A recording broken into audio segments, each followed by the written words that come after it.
जैसे इसमें लिखा हुआ है, स्वामी विवेकानंद ने कहा था कि मनुष्य की अंतर्निहित पूर्णता की अभिव्यक्ति ही शिक्षा है। ये हम फर्स्ट सेमेस्टर में भी पढ़ चुके हैं और ये लाइन हमें याद रखनी है, क्योंकि कई बार ऐसा पूछ दिया जाता है कि किसने कहा है। ठीक है। और शिक्षा वह बीज है जो व्यक्ति में बोधता के भाव को जगाकर उसके स्वयं को निखारती है, पुरुषार्थों का पालन के योग्य बनाती है। अब ये देखो, ये क्वेश्चन आपका पूछा जाता है एज इट इज की ऐसे लाइन में कि क्या है पुरुषार्थ, इनमें से कौन सा पुरुषार्थ नहीं है या कौन सा है। जैसे कि क्या है पुरुषार्थ, धर्म, अर्थ, काम और मोक्ष, ये 4 क्या है आपके पुरुषार्थ हैं। और शिक्षा कितने प्रकार की है, 2 प्रकार की। एक है आपकी परा शिक्षा जिसको हम कहते हैं अध्यात्म विद्या, और एक है अपरा, 2 विद्या। इसमें अक्सर हम लोग कंफ्यूज हो जाते हैं कि परा क्या है, अपरा क्या है। देखें, परा का मतलब होता है परे, जो चीज परे है हमारे बुद्धि के, तो अध्यात्म क्या है, परे है। ठीक है, उसको इजीली नहीं समझा जा सकता। और अपरा क्या है, जो हमारी सांसारिक शिक्षा है। ठीक है, जो अभी हम लोग पढ़ रहे हैं, जैसे कि हम लोग इसके बारे में पढ़ रहे हैं, बीएड के बारे में, तो ये क्या है, एक अपरा शिक्षा है, सांसारिक शिक्षा है।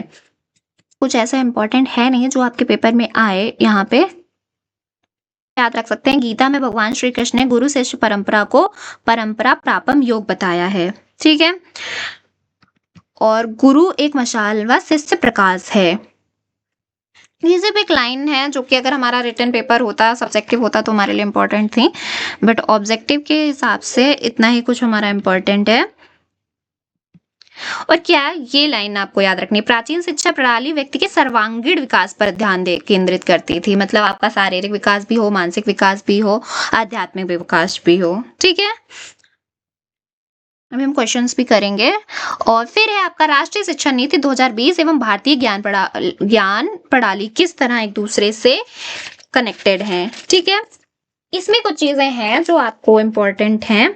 जैसे कि हम ये कह सकते हैं कि भारत द्वारा 2015 में अपनाए गए सतत विकास एजेंडे 2030 के लक्ष्य 4 में परिलक्षित है शिक्षा का विकास। ठीक है, और 2030 तक सभी के लिए, ये लाइन आप याद रखिएगा, 2030 तक सभी के लिए समावेशी और समान शिक्षा सुनिश्चित करने का प्रयास किया जाएगा। ठीक है, और 2040 तक भारत में शिक्षा प्रणाली के विकास का लक्ष्य होगा जो किसी के पीछे ना हो।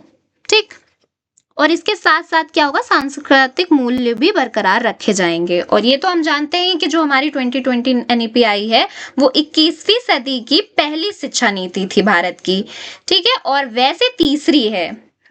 याद रखिएगा, ये कैसी है, वैसे तो ये आपकी तीसरी शिक्षा नीति है,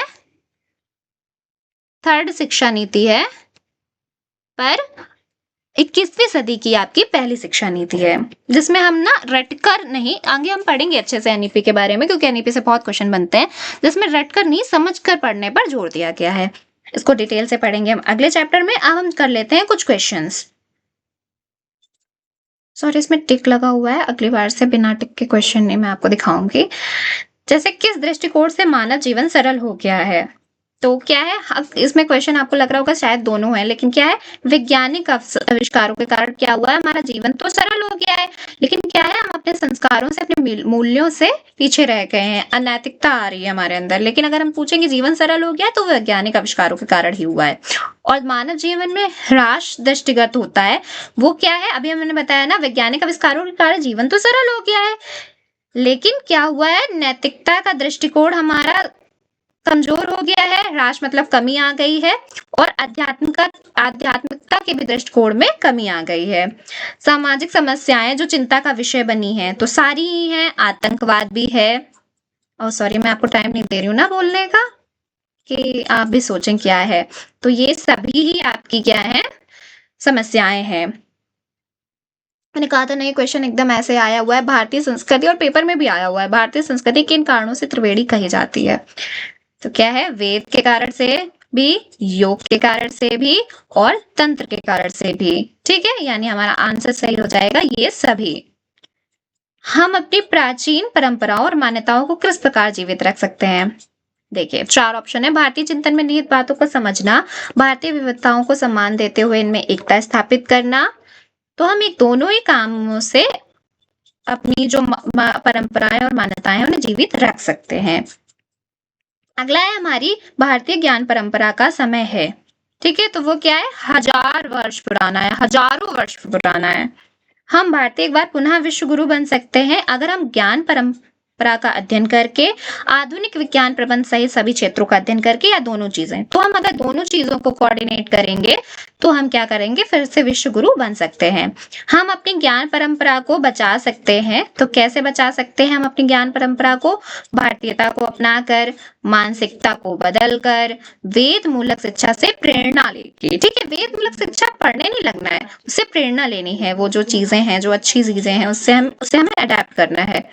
पढ़ने लगना है इसका मतलब ये नहीं कि नहीं पढ़ना है, पर सिर्फ वही नहीं पढ़ने लगना है, क्योंकि अभी हमने ऊपर पढ़ा है ना कि दोनों चीजें ही इंपॉर्टेंट है, दोनों को कोऑर्डिनेशन बना के ही हम विश्व गुरु बन सकते हैं। फिर क्या है, ज्ञान परंपरा या दार्शनिक चिंतन को वर्गीकृत किया जाता है। तो हमें पता है, तत्व मीमांसा भी हमने पढ़ी है, नीति मीमांसा को ही मूल मीमांसा भी कहते हैं, और ज्ञान मीमांसा भी हमने पढ़ी है, यानी इसका आंसर हो जाएगा आपका उपरोक्त सभी। अगला है, भारतीय ज्ञान परंपरा का सार है। सत्य या तत्व सृष्टि का मूल कारण है। ज्ञान या प्रकाश सत्य को जानने की प्रक्रिया है। अमृत या परम सिद्ध हेतु आचरण नियम जानना। तो ये चारों ही हो जाएंगे। देखिए, ये वाला जो आपका है, ये हो गया आपका तत्व मीमांसा का, ये किसका हो गया, ज्ञान मीमांसा का, और ये किसका हो गया, मूल या नीति मीमांसा का। तो हमारा आंसर सही हो गया ऑप्शन डी, उपरोक्त सभी। अगला है, वेदों या शब्द प्रमाण के आधार पर ज्ञान परंपरा का वर्गीकरण किया गया है। वेदों में विश्वास, ये भी हमने पढ़ा था, एक वेदों में विश्वास रखते हैं वो आस्तिक, नहीं रखते हैं वो नास्तिक, यानी आंसर हमारा सही हो जाएगा सी। अगला है, उपनिषद का अर्थ है। देखा, एज इट इज क्वेश्चन आपका पेपर में भी मिल सकता है, पूरी संभावना है कि उपनिषद का अर्थ है। तो क्या है, ज्ञान प्राप्ति है तो गुरु के समीप बैठना। ठीक। मुक्ति का अर्थ है भौतिक सुख से व्यक्ति को मुक्त हो जाए। ठीक। और दुख के भाव से मुक्त हो जाए। तो इसमें आपका आंसर हो जाएगा सही कि भौतिक सुखों से व्यक्ति मुक्त हो जाए।